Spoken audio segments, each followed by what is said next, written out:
So the Prime Act was conceived on Joel Salatin's farm on a hay wagon. It was Frank Niceley's idea, who deserves to be hero of the week, several weeks in a row, I think, for coming up with this idea in 2015. And the idea was that, right now you can share half an animal. Two families can buy an animal and have it butchered, and the feds won't throw you in jail for undergoing or undertaking that transaction as long as it's done in live units of the animal.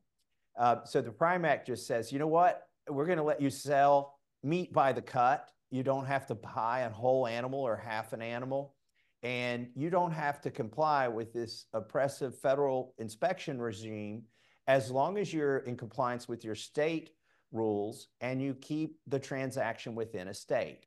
So if the farmer and the butcher and the consumer are all in the same state, the Prime Act just says we're keeping the feds out of it. So that's what the Prime Act would do. And we picked up a lot of co-sponsors during COVID.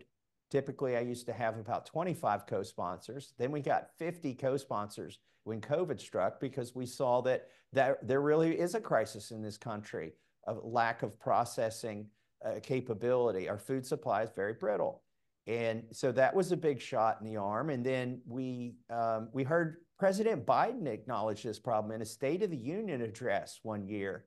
I couldn't believe it. I'm sitting in Congress and he says, we got a monopoly of 4 meat companies and they're processing 85%. It's like he was giving one of my speeches at Polyface or something. But he didn't propose the answer. And I'm sitting there thinking, we got the answer. We get the Prime Act.